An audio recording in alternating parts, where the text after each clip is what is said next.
अस्सलाम वालेकुम व्यूअर्स। कैसे हैं आप सब। This is your host Mohammad Daniyal Asif. Welcome back to my YouTube channel. I hope आप सब खैर खैरियत से होंगे। तो I would like all of you to share, subscribe and like my channel and also hit the bell icon so that you stay updated regarding the videos which are constantly being uploaded on my channel. आज मैं आपसे discuss करने जा रहा हूँ drama, इसका origin, इसके different features, कुछ इंटरेस्टिंग फैक्ट्स और different types of drama with examples. मैं कोशिश करूंगा कि क्लैरिटी के साथ और एक कंसाइज वे में व्यूअर्स आपको ड्रामा के बारे में डिटेल से बात जो है वो समझा सकूं, ताकि इस वीडियो को देखने के बाद आपकी जो अंडरस्टैंडिंग है वो क्लियर हो जाए इस लिटरेरी फॉर्म के बारे में। तो without any further delay, let's delve into today's discussion. सबसे पहले हम ड्रामा के फीचर्स के बारे में बात करेंगे। डेफिनेशन से मैं स्टार्ट करता हूँ कि what is drama. Drama is a genre of literature that uses dialogue and performance to explore human experiences. Basically different जो फॉर्म्स ऑफ राइटिंग है, जैसे नॉवल हो गया, पोइम्स हो गया, वो तमाम ही कहीं ना कहीं ह्यूमन एक्सपीरियंसेस से ही डील करती हैं। लेकिन ड्रामा का उनसे डिफरेंस क्या है कि जो पोइट्री होती है वो बेसिकली वर्स फॉर्म में होती है, ठीक है, वो ब्लैंक वर्स है या फ्री वर्स है, उसमें राइमिंग पैटर्न एक होता है। नॉवेल्स जो हैं वो बहुत ज़्यादा लेंथी नैरेटिव्स होती हैं।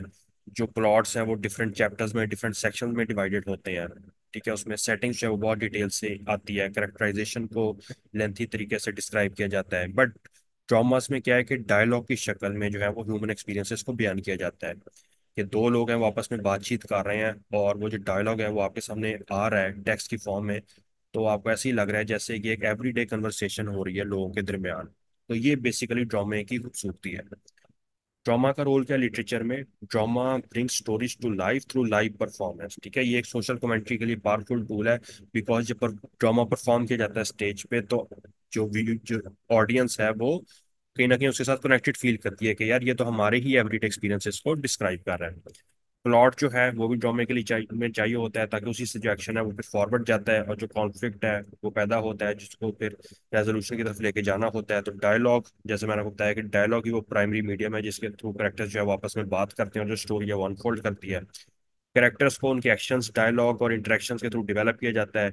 सेटिंग में है the time and place in which the drama occurs, कि ड्रामा जो है वो किस टाइम पर कर हैपन हो रहा है, कौन सी जगह पे है। आप नोट करते होंगे कि एक ड्रामा में डिफरेंट एक्ट्स होते हैं और हर एक्ट के स्टार्ट पे जो है वो एक्ट का सीन, उसकी टाइम, उसकी सेटिंग जो है वो डिस्क्राइब की जाती है, ताकि आपको पता हो कि ये एक्ट किस टाइम पे हो रहा है, कहाँ पर हो रहा है, ताकि आपके माइंड में वो एक इमेज क्रिएट करे कि अच्छा ये जो है वो बैकग्राउंड है इस एक्ट का।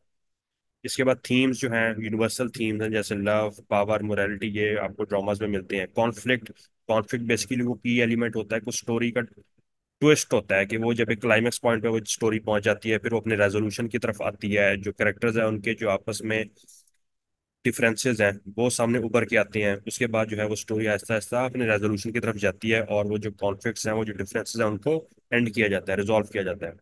स्पेक्टिकल है, विजुअल एलिमेंट्स, जाहिर है जब ड्रामास परफॉर्म किए जाएंगे स्टेज पर ऑडियंस के सामने तो उसमें सीनरी भी आएगी, कॉस्ट्यूम्स भी दिखाए जाएंगे, अच्छे बैकग्राउंड इफेक्ट्स भी क्रिएट किए जाएंगे। अगर ट्रेजिक ड्रामा है तो उसके अकॉर्डिंगली जो है वो बैकग्राउंड म्यूजिक और इफेक्ट्स आएगा। अगर कॉमिक ड्रामा है तो उसके अकॉर्डिंगली जो है वो सीन जो है उसको क्रिएट किया जाएगा। और इससे जो ड्रामेटिक एक्सपीरियंस है वो एनहेंस होता है। और कैथारसिस, ड्रामा का बेसिकली पर्पस क्या होता है कि वो स्ट्रॉन्ग इमोशंस को इवोक करे, ठीक है, जिसकी वजह से ऑडियंस जो है वो फील करती है कि कहीं ना कहीं ये जो करेक्टर के साथ हो रहा है ये तो शायद हम भी इसके साथ कनेक्ट कर सकते हैं, बिकॉज हमने भी क्या अपनी लाइफ में शायद अपने साथ ये होता देखा है या अपने अराउंड हमारे सर्कल में कोई ऐसा है जिसके साथ एग्जैक्टली ऐसा हुआ है। फॉर एग्जाम्पल, अगर इडिपेक्स रेक्स ड्रामा जो है सोफोक्लिस का, उसकी एंडिंग पे जब वो एक ट्रेजिक एंडिंग है तो वहां पर बहुत सारे लोग जो है उनके अंदर एक पिटी और फियर का एक कैथारसिस आता है कि यार कहीं ना कहीं शायद हमारे साथ भी लाइफ में ऐसा कुछ होता है कि हम कुछ गलत करना नहीं चाहते लेकिन अनइंटेंशनली हमारे से कुछ मिस्टेक्स हो जाती हैं जिसकी वजह से दे रिजल्ट इन ट्रेजिडी। इसके बाद थोड़ा सा ड्रामा के ओरिजिन के ऊपर बात करूंगा। तो ड्रामा का जो ओरिजिन है वो बेसिकली एंशियंट ग्रीस में पाया जाता है, अराउंड 5th सेंचुरी BCE। और ये स्टार्ट कैसे हुआ कि रिलीजियस फेस्टिवल्स होते थे जिसमें डायोनिसस, जो कि Greek God of wine and fertility था, उसको ऑनर किया जाता था। और इस फेस्टिवल में जो है वो प्लेस परफॉर्म किए जाते थे जिसमें दो बेसिक फॉर्म्स होती थी ग्रीक ड्रामास की, ट्रेजेडी और कॉमेडी। ट्रेजेडी में जो सीरियस ट्रेजिक थीम्स होते थे, जबकि कॉमेडी जो है वो उसमें एक लाइट ह्यूमरिस्टिक टच होता था। और उस वक्त के जो प्रोमिनेंट ग्रीक प्ले राइट्स थे, जिसमें एस्चैलिस हो गया, सोफोक्लेस हो गया, अरिस्टोफेनेस हो गया, वो पायनियर थे इस फॉर्म के। इसके बाद जो ड्रामा है वो रोम पे स्प्रेड हुआ और बाद में दूसरे कल्चर्स का भी पार्ट बना। इस पे ड्रामास की जो रूट्स हैं वो एंशियंट ग्रीस के अलावा आपको एंशियंट इजिप्ट और इंडिया में भी मिलती है। इजिप्ट में भी क्या होता था कि रिलीजियस सेरेमनीज होती थी, जहाँ पे जो मिथ्स हैं, अब मिथ क्या होती है, मिथ बेसिकली एक लार्जली हेल्ड एक बिलीफ होती है जिसको लोग ट्रू मानते हैं, जो बेसिकली ट्रू होती नहीं है, बट चूंकि बहुत सारे लोगों का जनरेशन आफ्टर जनरेशन उसके ऊपर ईमान होता है तो इसलिए उसको ट्रू समझा जाता है। Particularly the story of Osiris, viewers थोड़ा सा आपको बताता जाऊंगा। ओसिरिस एक basically Greek God, ancient God था इजिप्ट में। और वो जो है ये गॉड ऑफ अंडरवर्ल्ड था, ये God God of after life था। तो इसके भाई ने इसका मर्डर कर दिया था और इसकी बॉडी जो है उसको डिस्पर्स कर दिया था, स्कैटर कर दिया था डिफरेंट पार्ट्स में। तो इसकी वाइफ ने जो है वो इसकी बॉडी को जो है कलेक्ट किया था और इसको दोबारा लाइफ दी थी, और उसके बाद जो है ये फिर जजमेंट का गॉड जो है वो बन गया। और हर जो ह्यूमन बीइंग जो इस लाइफ से जाती थी उसको फिर ये जज करता था। तो ये कॉन्सेप्ट है वहां पे। उसके बाद इंडिया में भी जो संस्कृत ड्रामा है वो फ्लोरिश हुआ अराउंड 200 BCE, जिसमें डांस, म्यूजिक और पोइट्री जो है उनके एलिमेंट्स को कंबाइन करके स्टोरीज बताई जाती थी। और यहाँ पे एक एंशियंट टेक्स्ट है नाट्य शास्त्रा, ये भी text around between 200 BCE and 200 CE जो है वो आया। और इसमें भी जो आपको ड्रामेटिक थ्योरी परफॉर्मेंस नजर आती है। तो यहाँ से आपको पता लगता है कि जो ड्रामा है उसकी जो हमें रूट्स हैं जो वो ना सिर्फ ग्रीस में बल्कि इजिप्ट और इंडिया में भी मिलती है। अच्छा, अब बात करते चलें कि जो इंग्लैंड है यहाँ पर ड्रामा कैसे स्टार्ट हुआ। तो यहाँ पे उसका जो ओरिजिन है वो मिडिवल पीरियड यानी जो मिडल स्टेज है अराउंड 10th सेंचुरी पाया जाता है। इस टाइम होता क्या था कि रिलीजियस परफॉर्मेंसेज होती थी जिनको लिटर्जिकल ड्रामास कहा जाता था, जो बेसिकली चर्चेज में इनेक्ट किए जाते थे और बाइबल की जो स्टोरीज है उनके ऊपर बेस होते थे। ठीक है, इन ड्रामास की आगे से दो डिफरेंट टाइप्स थी और ये लार्जली इलिटरेट पॉपुलेशन के लिए, यानी वो पॉपुलेशन जो बहुत ज्यादा एजुकेटेड नहीं थी उसके लिए परफॉर्म किए जाते थे। इन ड्रामास की दो बेसिकली टाइप्स थी, मेरिकल प्लेस थे और मिस्ट्री प्लेस थे। अब मेरिकल प्लेस क्या थे, जिसमें सेंट्स जो है उनकी लाइव्स और जो इवेंट्स जो उनकी लाइफ में होते हैं और जो मेरिकल्स वो परफॉर्म करते हैं वो दिखाए जाते थे। जबकि मिस्ट्री प्लेस जो है ये बाइबल की स्टोरीज के ऊपर बेस्ड होते थे। अच्छा, रिलीजियस फेस्टिवल्स के दौरान ये लोग ये परफॉर्म किए जाते थे, specially around Corpus Christi. Corpus Christi एक लैटिन टर्म है जिसका मतलब जो लफ्जी मतलब है वो है बॉडी ऑफ क्राइस्ट। तो ये एक बेसिकली रिलीजियस फीस्ट है क्रिश्चियंस की जो सेलिब्रेट होती है, और इसकी फाउंडेशन 13th सेंचुरी में रखी थी पोप अर्बन 4 ने। तो ये बेसिकली क्या है कि जो थर्सडे आफ्टर ट्रिनिटी संडे है ना उस दिन ये सेलिब्रेशन होती है, और कई जगहों पे ये नेक्स्ट ट्रिनिटी संडे के जो नेक्स्ट फॉलोइंग संडे है ना वहां पर ये सेलिब्रेशन होती है। तो बेसिकली फीस होती हैं और जो है वो उसमें प्रोसेशंस होती हैं, हाइम्स गाई जाती हैं, दूसरी रिलीजियस सेरेमनीज जो है वो की जाती हैं।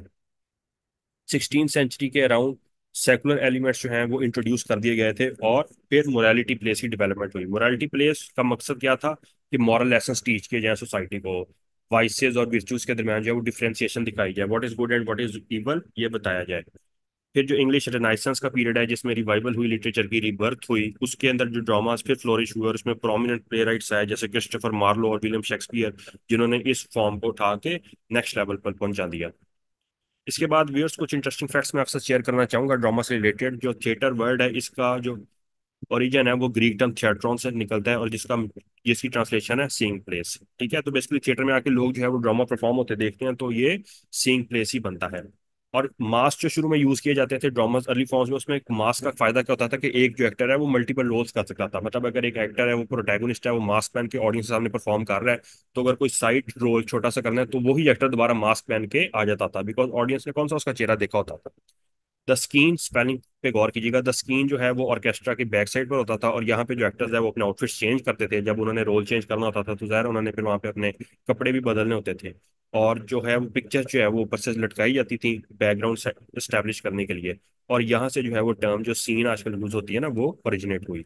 फिर जो कोरस है वो कैरेक्टर्स के बारे में फीडबैक देता था, या अगर एक हीरो को अलर्ट करता था कि क्या आने वाला थ्रेट है। और जो पहला एक्टर था वो थेस्पिस था, और उसी के नाम से आज भी जो एक्टर्स हैं उनको थेस्पियंस के तौर पे लेबल किया जाता है। और उसके बाद जो मास थे वो बेसिकली एंशियंट ग्रीस में जो टू प्राइमरी फॉर्म्स थी उनको सिंबलाइज करते थे। वो कौन सी कैटेगरीज थी, एक कॉमेडी थी और दूसरी ट्रेजिडी थी। तो ट्रेजिडी थी ये जो most favourite form of theatre थी एंशियंट ग्रीस में, और ट्रेजिडी क्या एम्फोसाइज करती थी, ह्यूमन सफरिंग को। तो थेस्पिस जो कि एक प्ले राइट भी था और एक खुद एक एक्टर भी था, तो उसको एक्नॉलेज किया जाता है एज अ फर्स्ट पर्सन जिसने ट्रेजिडी प्रेजेंट की एट द डायोनिसा। इसके बाद viewers last but not the least कुछ मेजर फॉर्म्स ऑफ ड्रामा जो है वो आपसे डिस्कस करूंगा विद प्रॉपर एग्जांपल, ताकि जो है वो आप समझ सकें इनको। सबसे पहले ट्रेजिडी। अब ट्रेजिडी क्या होती है, जिसमें सीरियस थीम्स होती हैं, इसमें कोई डिजास्टर्स कंक्लूजन होता है, जो एंडिंग है वो हॉरिफिक होती है, पिटी और फियर जो कैथारसिस है वो रीडर्स और ऑडियंस के अंदर जो है वो करती है। इसकी एग्जांपल क्या है, हैमलेट विलियम शेक्सपियर का एक प्ले है जिसमें हैमलेट जो है उसको अपने डेड फादर का गोश्त नजर आता है और उसको पता लगता है कि जो उसके अंकल है उसने कॉन्स्पिरेसी के साथ उसके फादर को मर्डर किया है, और आखिर में हैमलेट जो है वो अपने फादर की रिवेंज लेता है, और उस रिवेंज लेने के चक्कर में वो आखिर में खुद भी मारा जाता है। इसके बाद कॉमेडी है। कॉमेडी का मकसद होता है ऑडियंस को एंटरटेन करना, लाइट वे में ह्यूमर प्रेजेंट करना, और इसमें एक ऑफन हैप्पी एंडिंग होती है। तो विलियम शेक्सपियर का जो play much do about nothing, इसमें दो कैरेक्टर्स है, बेनेडिक्ट और बीट्रिस। तो वो मिसअंडरस्टैंडिंग्स के थ्रू और फनी बैंटर के थ्रू जो है वो एनिमी से लवर्स में कन्वर्ट हो जाते हैं। और बहुत, और आखिर में जो है ये प्ले के एंड में मैरिज हो जाती है, जो कि कॉमन थीम पाया जाता है कॉमेडीज में। ट्रेजिडी कॉमेडी बेसिकली नाम से आपको समझ आ रही है कि ट्रेजिडी और कॉमेडी दोनों के एलिमेंट्स को ब्लेंड करती है, और इसमें कुछ आपको ट्रेजिक नजर भी आएगा, कुछ कॉमिक टच भी नजर आएगा। एग्जांपल क्या है, टेनेसी विलियम्स का एक वर्क है a street car name desired. वैसे तो ये एक कॉमिक वर्क है, बट इसमें आपको कुछ ट्रेजिक टच भी नजर आता है। जैसे एक करेक्टर है ब्लांचे डिबॉयस, तो वो एक ट्रेजिकली आउट फ्रॉड और एक या ट्रेजिकली ब्रोकन करेक्टर आप उसको कह सकते हैं, जिसकी वजह से आपको ये ट्रेजिक कॉमेडी के अंडर जो है वो ये वर्क जो है वो फॉल करता है। फार्स क्या होती है? फार्स भी बेसिकली एक ऐसा वर्क होता है जिसमें नॉन सेंसिकल जो है वो थीम्स होते हैं, एग्जैजरेटेड सिचुएशंस होते हैं, एब्सर्डिटी पाई जाती है, फिजिकल ह्यूमर जो है वो आपको नजर आता है। और इसकी बेस्ट जो एग्जांपल है वो है सैमुअल बेकेट का जो वर्क है वेटिंग फॉर गोडो, जो थिएटर ऑफ एब्सर्ड के कैटेगरी में आता है। वेटिंग फॉर गोडो में बेसिकली दो कैरेक्टर्स एंड जैम्स हैं जो एक रोड के साइड पर खड़े हैं, और वो किसी गोडो नामी कैरेक्टर का वेट कर रहे हैं, जो कि उनको लगता है कि उनका मुस्तकबिल सिक्योर करेगा और उनको लाइफ में होप ला के देगा। बट वो कैरेक्टर आता ही नहीं, और पूरा जो प्ले है वो उनके इंतजार करते करते उनका गुजर जाता है। मेलोड्रामा, मेलोड्रामा वो टाइप है जिसमें जो एग्जैजरेटेड करेक्टर्स आपको नजर आते हैं, प्लॉट्स उनको सेंसेशनल तरीके से प्रेजेंट किया जाता है। इसमें गुड और इवल के दरमियान जो है वो क्लियर डिस्टिंक्शन होती है। कभी हैप्पी एंडिंग होती है, किसी के लिए नॉन हैप्पी एंडिंग होती है। बेस्ट एग्जांपल क्या है, हेनरी गिब्सन का प्ले है अ डॉल्स हाउस। तो इसकी जो एंडिंग है वो नोरा कैरेक्टर के लिए तो काफी हैप्पी और होपफुल एंडिंग है, बट दूसरी तरफ टॉरवेल्ड के लिए काफी सैड और डिस्करेजिंग एंडिंग है वो, पेसिमिस्टिक। तो इस वजह से ये फॉल करता है मेलोड्रामा कैटेगरी के अंदर। म्यूजिकल ड्रामा नाम से सजेस्ट हो रहा है, इसमें बेसिकली बहुत ज्यादा सिंगिंग होती है, डांसिंग होती है।